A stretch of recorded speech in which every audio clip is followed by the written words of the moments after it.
आपला मेंदू झालाय बारीक, टेन्शन फार. काय होईल देशाचं? घरात नीट राह, ते देशाचं मरू दे तिकडे. काय बंबात लाकडं लुटितो, काय होईल देशाचं? ती म्हणली मरू द्या, धोतर जळालं ते बाजूला करा, देशाचं राहू द्या. म्हणजे आपल्याला टेन्शन जास्त आहे मला, आणि मानसिक तणाव. बऱ्याच लोकांनी, एज्युकेटेड लोकांनी व्याख्या काय केली जनरली. आता हे डॉक्टर विक्टर शिक्षक लोक सांगा बरं मला, तुम्ही जनरली वाक्य काय वापरता? त्या माणसाला काय आला? अटॅक आला, बरोबर. तुम्ही अटॅकची व्याख्या काय केली सांगा?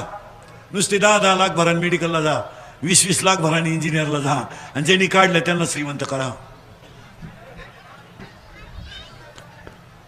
तुम्ही काय बधीर होईल माणसं मला तुमचं डोकं काम नाही देत. तुम्ही आता माया पुढे बसले का? खरंय खरंय खरंय खरंय. मी निघून गेलो का? धंदा आहे त्याचा.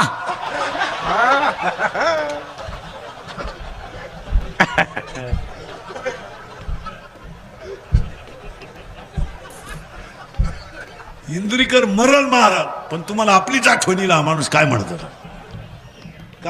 काय तुम्ही अटॅकची व्याख्या काय केली? काय केली जनरली? डॉक्टर काय म्हणतात त्यांना? अटॅक आला. आता इंजिनिअरिंगचे डिप्लोमाचे पोरं पोरी, मेडिकलची पोरं 10-10 लाख भरून तुम्ही मेडिकलला गेले, तुम्ही अटॅकची व्याख्या काय केली? आता सगळे शिकलेले लोक उत्तर द्या. तुम्हाला 1.5-1.5, 2-2 लाख पेमेंट आहे. तुमचं हृदय कोणत्या बाजूला आहे? हृदय हृदय हृदय आहे का पहिला? हा प्रश्न.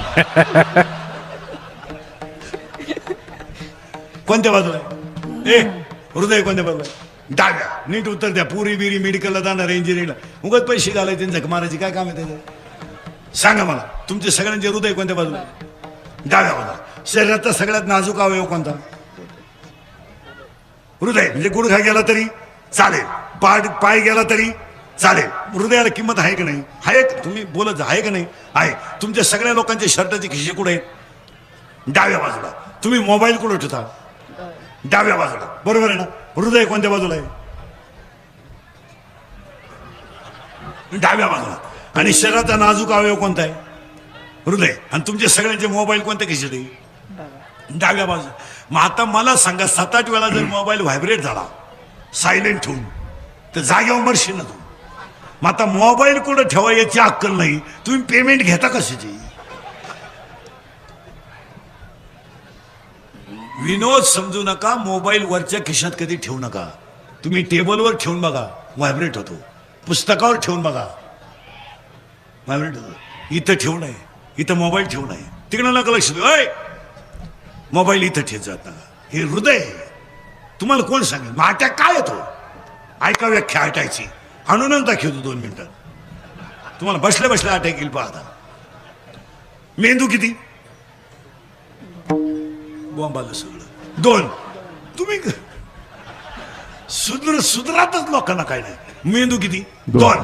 लहान मेंदू, मोठा मेंदू. त्याला 3 आवरण, दृढावरण, जालावरण, मध्यावरण. In brain is capacity of knowledge is difference, but brain is same. Brain is same, but capacity of knowledge is difference. त्या मेंदूला रक्तपुरवठा होण्यासाठी इथं स्थिर आहे, मान्य. हृदयाला 2 कप्पे आहेत, 4 कप्पे आहेत. उजवी जवनिका, डावी जवनिका. तिकडे नका लक्ष देऊ. उजवी जवनिका, डावी जवनिका, उजवी कर्णिका, डावी कर्णिका. हृदयाला जर ब्लड ऑफ सर्क्युलेशन कमी झालं तर परिणामी माणसाला घाम येतो, आणि घाम आलेला माणूस घाबरतो, आणि हृदयाला रक्त कमी पडलं का तो मरतो. It is called attack.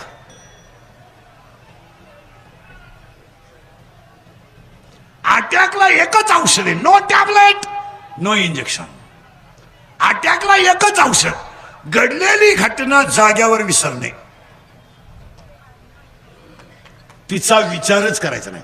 आता कॉलेजला असताना आपल्याला प्रेयसीने धोका दिला, स्वभाव आहे तिचा. बरं, तिने आपल्याला एकट्याला दिलाय का?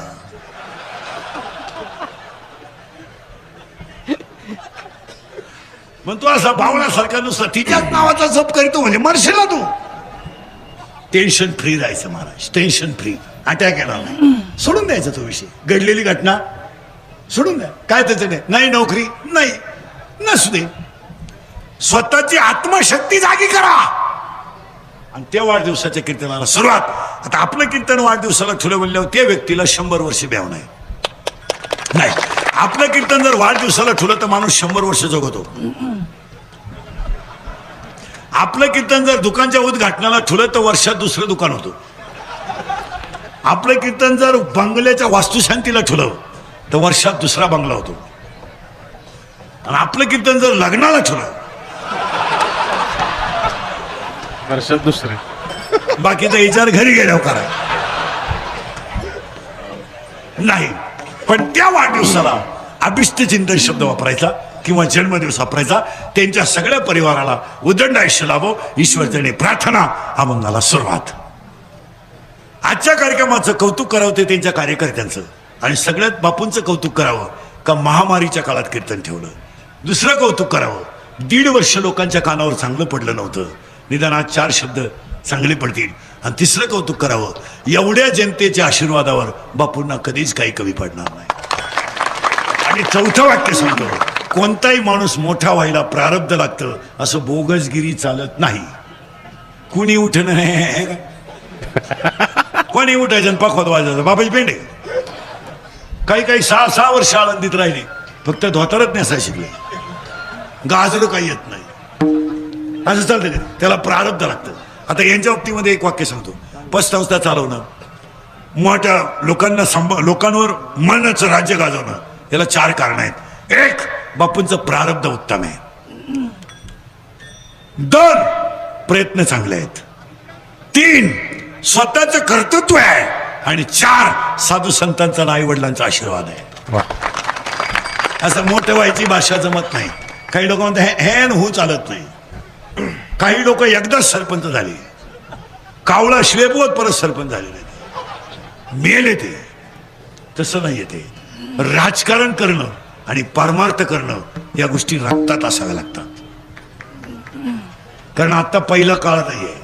आता आपल्याला वाटतं लोक त्यांच्या मागं भरपूर हिंडतात, चुकीचं आहे. तुम्ही समाजासाठी किती काम करा, ते आदल्या रात्री 200ची अपेक्षा करतातच. यांच्या घरात नळ आणा न त्यांच्या तोंडात नळ घाला. काय म्हणणं आहे तुमचं? यांना सायपण करून द्या, मंदिर बांधून द्या, अंगणवाडी बांधून द्या, यांना घोगऱ्या चारा अंगणवाडीच्या. मंडळी तशी राहिली नाही. ही आदल्या रात्री 200ची वाट पाहतीच. काय मत आहे तुमचं? काम यांची किती करा, लोकांना त्याच्याशी काही, यांची साईड गटार काढा, यांच्या तोंडात नळी घाला, हे काम दाखवणार.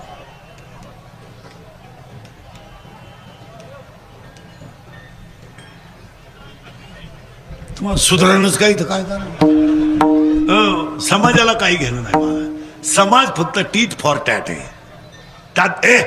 तात्पुरतं वापरून घेणार, सोडून देणार. समाजाला तुमचं काही घेणं नाही. आपण फक्त आपली नीती सोडायची नाही, जग निश्चित होतं.